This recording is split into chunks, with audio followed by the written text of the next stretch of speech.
โอเคสบายดีเนาะข้าพเจ้าจะมาแนะนำเรื่องการใช้งาน Facebook สิเฮ็ดแนวใดดีจึงจะ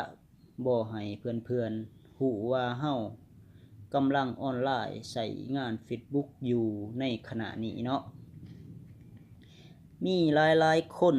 ที่บ่อยากตอบแชทที่เพื่อนๆทักมา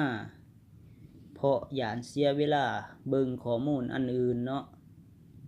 เพราะเวลามีขีดจำกัดเนาะถ้าเฮาบ่ตอบแชทก็หาว่าเฮาขี้คุยขี้องเนาะดังนั้นข้าพเจ้ามีวิธีบ่ให้หมู่เพื่อนรู้ว่าเฮากำลังใช้งานออนไลน์ Facebook อยู่มาแนะนำพี่น้องทุกคนเนาะเบิ่งได้เฮ็ดตามข้าพเจ้าเลยเนาะ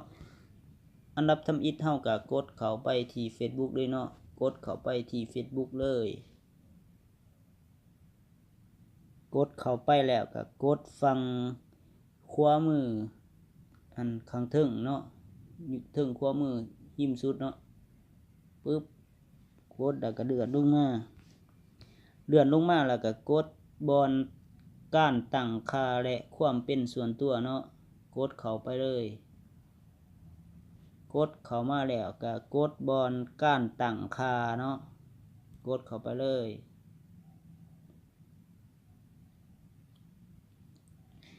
กดเข้ามาแล้วก็เลื่อนลงมาเรื่อยๆมาแล้วเราจะเห็นบอนที่มันเขียนว่าสถานะกำลังใช้งานเนาะเราก็กดเข้าไปเลยกดบอนสถานะกำลังใช้งานนั่นเนาะปึ๊บกดเข้ามาแล้วเราจะเห็นมันเปิดอยู่เนาะ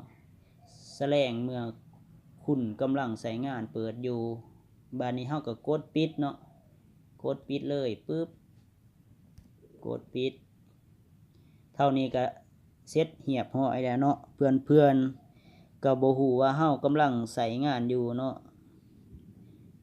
สำหรับพี่น้องคนใดที่บ่อยากให้เพื่อนๆรู้หรือบ่อยากให้แฟนรู้ว่าตัวเองกำลังใช้งานอยู่ก็ลองเฮ็ดตามข้าพเจ้าเบิ่งเนาะโอเคเนาะเท่านั้นล่ะ